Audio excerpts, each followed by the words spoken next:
Stem cells with shockwave in knee joints. So this was a study that was published that utilized rats where they added stem cells and then shockwave treatments to see if the two treatments made a difference or if they did the same thing as one at a time.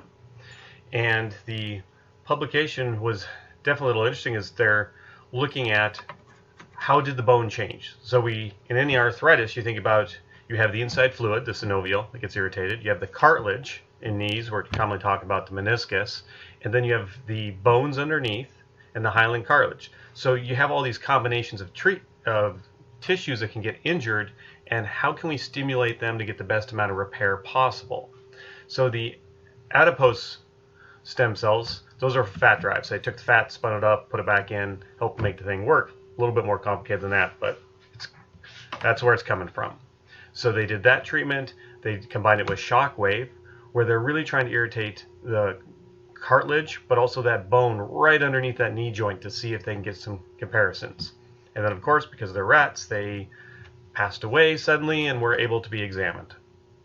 So you think they're trying to use shockwave, the mechanical forces, to stimulate repair and healing, but they're using stem cells to trigger the anti-inflammatory reactions within the joint to shut down the inflammatory signals in that synovial fluid, but also kick up the tissue repair and healing of the cartilage and hopefully bone underneath. What they found was two treatments together were better than one. They helped the overall healing conditions.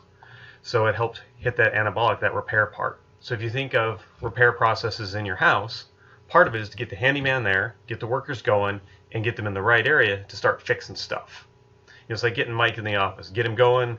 He's still on his phone, but he's working. He's hopefully looking to see how to repair that thing, just not on TikTok. What they found was dose was dependent. The more energy, the more they put into it, the better changes they had. The inside of the knee had better repair, as we were talking about, with the combination treatment. And they looked at a few different things to do that.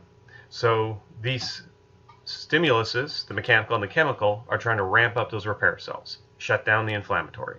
The more active repair cells you can get, or more handyman you can get working, the better things are going to happen. So sometimes handyman just aren't motivated, right? They need those signals to say, get up, get moving. Shockwave is obviously mechanical stimulation. Stem cells are the chemical.